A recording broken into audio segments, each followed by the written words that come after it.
بسم اللہ الرحمن الرحیم، السلام علیکم۔ امید ہے آپ لوگ خیریت سے ہوں گے۔ ایک مرتبہ پھر آپ کی خدمت میں حاضر ہیں تھوڑے سے وقفے کے بعد، لیکن آج جو سب سے بڑی اور اہم خبر ہے وہ ہے سہ فریقی یعنی 3 ملکی معاہدہ جو کہ آج مکہ میں ایکسپیکٹڈ ہے۔ یہ خبریں رائٹرز نے دی ہیں، اور رائٹرز کے مطابق جو کہ فرانسیسی خبر رساں ایجنسی ہے، مکہ میں Tayyip Erdogan, prime minister Shehbaz Sharif, field marshal Asim Munir اور محمد بن سلمان صاحب جو ہیں وہ آج ایک ٹرائلیٹرل یا 3 فریقی جو اتحاد ہے اس کے حوالے سے موسٹ لائکلی ایک دفاعی معاہدہ جو ہے اس کے اوپر جو ہے وہ دستخط کریں گی۔ کیوں اہم ہے اور اس کی پاکستان کے حوالے سے اس ریجنل کانٹیکس میں کیا امپورٹنس ہے، یہ بہت ہی اہم ہے جاننا۔ اس کی وجہ یہ کہ پاکستان نے گزشتہ برس ایک معاہدہ کیا تھا سعودی عرب کے ساتھ، اور اس معاہدے کے روح سے پاکستان اور سعودی عرب جو ہیں وہ ایک دفاعی بانڈ میں بندھ گئے، ایک بندھن میں، جس کے مطابق اگر ایک ملک پر حملہ دوسرے ملک پر حملہ تصور کیا جائے گا، اور اس کے اندر جتنی بھی دفاعی اسسٹنس ہوگی یا جس طرح سے بھی پاکستان کو اگر معاونت چاہیے یا پھر سعودی عرب کو معاونت چاہیے، تو اس کے لیے دونوں ایک دوسرے کا اس کی مدد کریں گے۔ جب سے یہ معاہدہ ہوا تھا تب سے کچھ اور ممالک بھی اس معاہدے کے اندر شامل ہونے کی کوششوں میں تھے، جس میں ترکی سر فہرست تھا، اور ترکی کے جو صدر ہیں طیب اردگان صاحب، وہ یہ چاہتے تھے کہ اس جو سہ فریقی اتحاد ہے اس کے اندر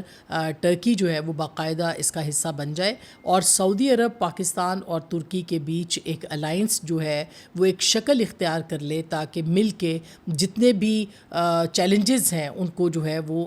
رکھا جا سکے۔ اب اس کانٹیکس میں یہ بہت امپورٹنٹ معاہدہ ہے کہ حال ہی میں سعودی عرب اور ایران کے بیچ میں بھی ایک ٹینشن جو ہے وہ ہوئی ہے۔ اسی طرح سے سعودی عرب کو اسرائیل سے بھی خطرہ ہے، ترکی کو بھی اسرائیل سے خطرہ ہے، ایران تو ظاہر ہے اسرائیل کے اٹیکس میں ہے، لیکن اس کو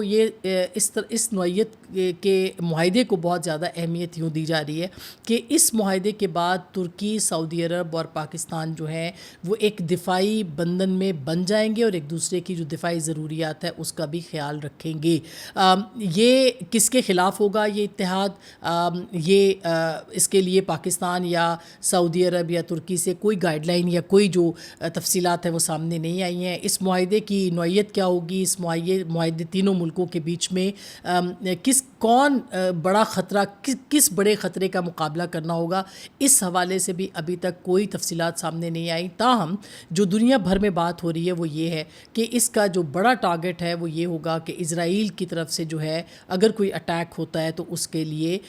جو ہے وہ پاکستان اور ترکی یہ مل کر تینوں ملک سعودی عرب یہ ایک دوسرے کا دفاع کر سکیں۔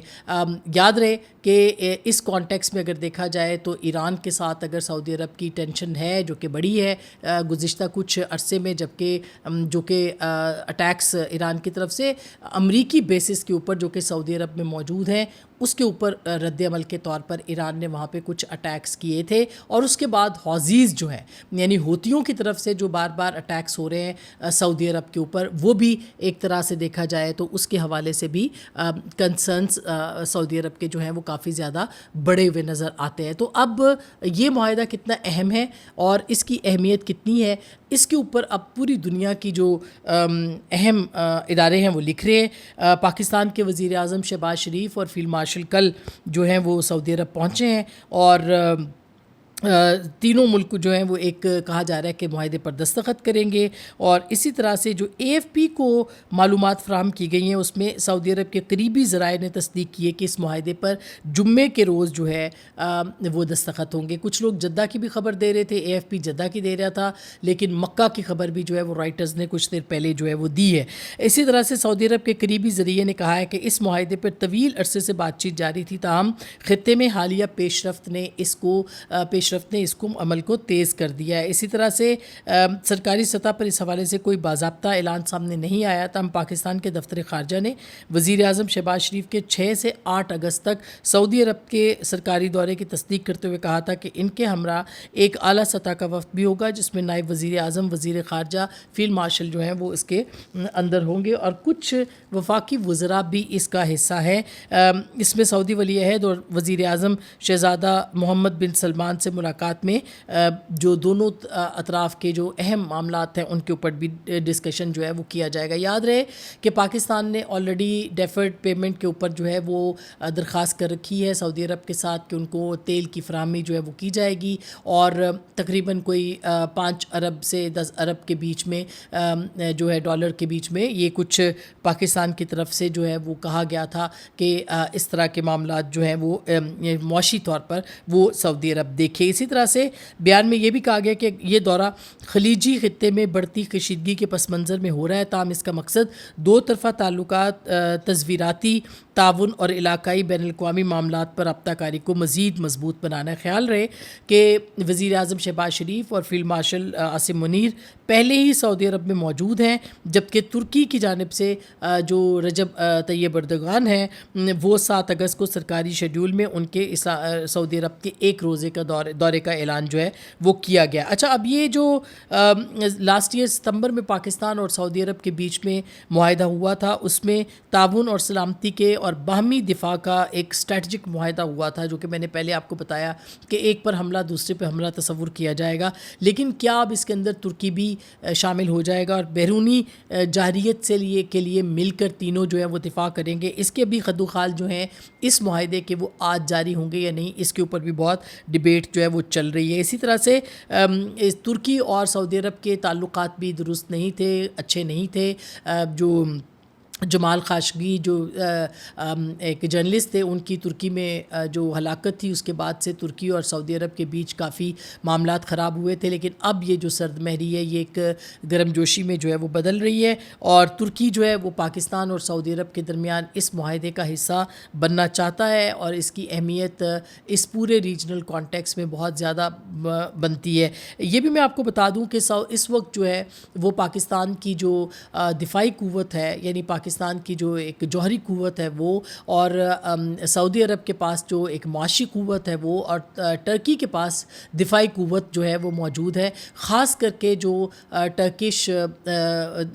ترکی جو پہلے دفاعی ساز و سامان جو ہے وہ درآمد کرتا تھا, یعنی باہر سے منگواتا تھا, لیکن اب وہ خود کفیل ہے, اور اس کے جو ڈرونز ہیں, خاص کر کے جو ڈرونز ٹیکنالوجی ہے اس میں اس کو ایک بہت بڑا ایک ایڈوانٹیج جو ہے وہ حاصل ہے. تو اگر یہ تینوں ملک مل جاتے ہیں تو ظاہر ہے کہ اس کو انٹرنیشنل میڈیا اس کو جو ہے وہ سنی الائنس کا نام دے رہا ہے, لیکن یہ ایک مسلم الائنس ہے, اور ہو سکتا ہے کہ کل کو اگر ایران اور سعودی عرب کے تعلقات اچھے ہوتے ہیں تو ایران بھی اس کا حصہ بن جائے. اور اس کے ساتھ ساتھ آپ کو یاد ہوگا کہ قطر نے بھی اس کے اندر دلچسپی کا اظہار کیا تھا, اور اس میں وزرائے خارجہ کا ایک اجلاس جو ہے وہ پاکستان میں بھی ہوا تھا اور ایک مصر میں بھی ہوا تھا, اور مصر بھی اس کے اندر انٹرسٹڈ تھا. تو ہو سکتا ہے کہ قطر اور مصر بھی جو ہیں وہ اس کا حصہ بن جائیں, اور یوں یہ اس کو وسعت ملتی چلی جائے. اس پورے جو اس وقت تنازع ہے مشرق وسطیٰ کا اور ایران اور امریکہ کی جو جنگ ہے, اس کے اندر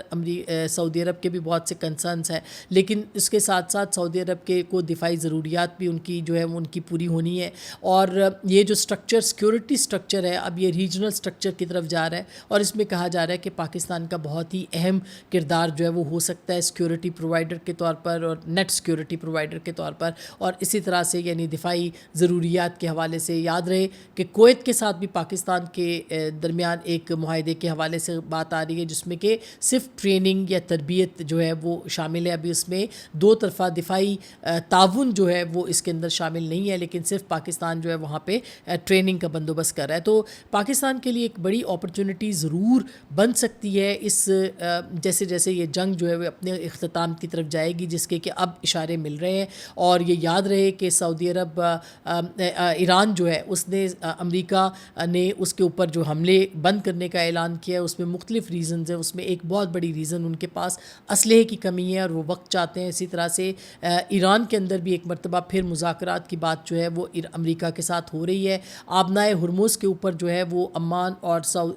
ایران کے بیچ میں ایک ڈیل بھی فائنل ہو چکی ہے, جس کے اندر 70% جو حصہ ہے وہ ایران مینج کرے گا, اور 30% جو ہے وہ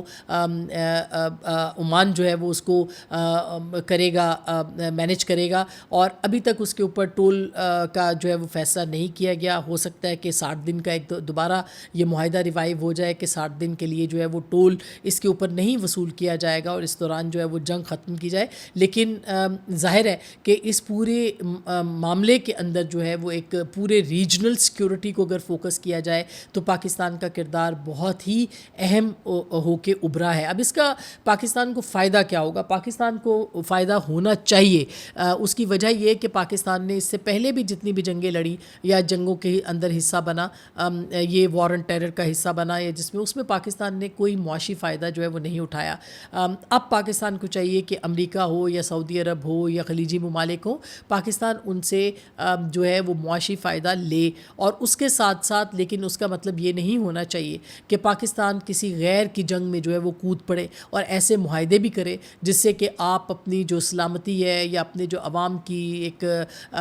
ول ہے اس کے خلاف جا کے فیصلے کرے. مثلاً اگر سعودی عرب آپ کو کل ایران کے خلاف جنگ کے لیے کہتا ہے تو ظاہر ہے کہ آپ کو اس کا حصہ نہیں بننا چاہیے. اسی طرح سے اگر آپ ایران کے ساتھ آپ کا تعاون ہے تو ایران کے کہنے پہ سعودی عرب کے ساتھ بھی ہم نہیں لڑ سکتے اور نہ لڑیں گے. لیکن یہ ایک کنسرن پاکستان کے اندر ضرور موجود ہوگا.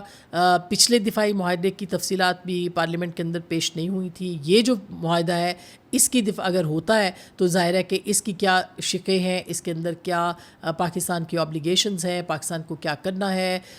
پاکستان کے کیا مفادات ہیں، اس کے مطابق اس کو بھی دیکھنا پڑے گا اور اس کو سوچنا پڑے گا، اور پاکستان کی سیاسی قوتوں کے ساتھ مل کے اس کے اوپر بھی بات کرنا پڑے گی. میرا خیال ہے کہ یہ ایک بہت ہی اہم مسئلہ ہے. دوسری جانب جو کوششیں ہیں، اگر تو معاشی طور پر پاکستان کو فائدہ ہوتا ہے تو یہ جو موجودہ سیٹ اپ ہے یہ اسی نظام یہ اسی طرح سے یعنی سروائیو کر سکتا ہے. پاکستان کے عوام کو اگر فائدہ پہنچتا ہے اور کچھ ثمرات جو ہیں وہ عوام تک پہنچتے ہیں تو ظاہر ہے کہ ضروریات جو ہیں وہ تبدیل ہو جائیں گی. لیکن اگر ایسا نہیں ہوتا تو آلریڈی پاکستان پیپلز پارٹی جو ہے وہ حکومت کے ساتھ اس حکومت کے ساتھ جو ہے وہ محاذ ذرائی میں ہے، بلکہ الٹی گنتی کی بات بلاول بھٹو صاحب کر رہے ہیں. پاکستان پیپلز پارٹی کے ساتھ پاکستان تحریک انصاف نے احتجاجی تحریک کا اعلان کر دیا ہے، اور تحریک انصاف یہ سمجھتی ہے کہ اگر پاکستان پیپلز پارٹی حکومت سے نکلتی ہے تو وہ ان کے ساتھ مل کے کسی احتجاجی تحریک کے اندر جا سکتے ہیں. یہ پاکستان تحریک انصاف کی جو باہر بیٹھی قیادت ہے وہ یہ کہہ رہی ہے، لیکن جو اندر بیٹھی یعنی عمران خان صاحب کا کیا کہنا ہے اس بارے میں ظاہر ہے کہ ان سے کوئی کمیونیکیشن نہیں ہے اور ان سے کوئی بات اس حوالے سے کوئی معاملات بھی سامنے نہیں ہے. البتہ محمود خان اچکزئی صاحب نے احتجاجی تحریک کا آغاز کرنا ہے. ان کے ساتھ ہو سکتا ہے کہ آئندہ چند دنوں میں پاکستان پیپلز پارٹی کے جو رہنما ہیں ان کی ملاقات ہو، اور یہ بھی ممکن ہے کہ پاکستان تحریک انصاف کی جو قیادت ہے وہ بھی پاکستان پیپلز پارٹی کے ساتھ ملے. اس بات کے امکانات بھی بتائے جا رہے ہیں. اگر ایسا ہوتا ہے اور پاکستان پیپلز پارٹی نکلتی ہے، اور کب نکلے گی؟ اگر صوبوں انتظامی یونٹس کے حوالے سے جو ہے وہ معاملات بہت آگے بڑھ جاتے ہیں، جس کے اوپر کہا جا رہا ہے کہ ملٹری اسٹیبلشمنٹ نے یہ فیصلہ کر لیا ہے کہ جی وہ انتظامی یونٹس بنائے گی. اگر تو وہ یہ انتظامی یونٹس بناتے ہیں جس کی قیمت پاکستان کے اندر ایک مزید جو ہے وہ ٹوٹ پھوٹ پاکستان کے اندر مزید جو ہے تقسیم ہے، تقسیم در تقسیم وہ ہو جائے گی، تو ظاہر ہے کہ یہ ایک مناسب وقت جو ہے وہ نہیں ہوگا. تاہم اب دیکھنا یہ ہے کہ پاکستان پیپلز پارٹی اپنے کارڈز کیسے کھیلتی ہے اور پاکستان تحریک انصاف جو ہے وہ اس وقت سے کیسے فائدہ اٹھاتی ہے. بہرحال چیزیں سب اچھی نہیں ہیں اور اس کا اشارہ محسن نقوی صاحب کی طرف سے دیا گیا ہے. اب اگر معاشی طور پر حالات بہتر نہیں ہوتے تو پاکستان کی موجودہ حکومت جو ہے یہ کسی بحران کا شکار ہو سکتی ہے، کسی تبدیلی کی طرف بڑھ سکتی ہے. تو یہ آج کی اطلاعات تھی جو کہ آپ کو بتانا ضروری تھی. اپنا بہت خیال رکھیے گا. اللہ نے کے بعد.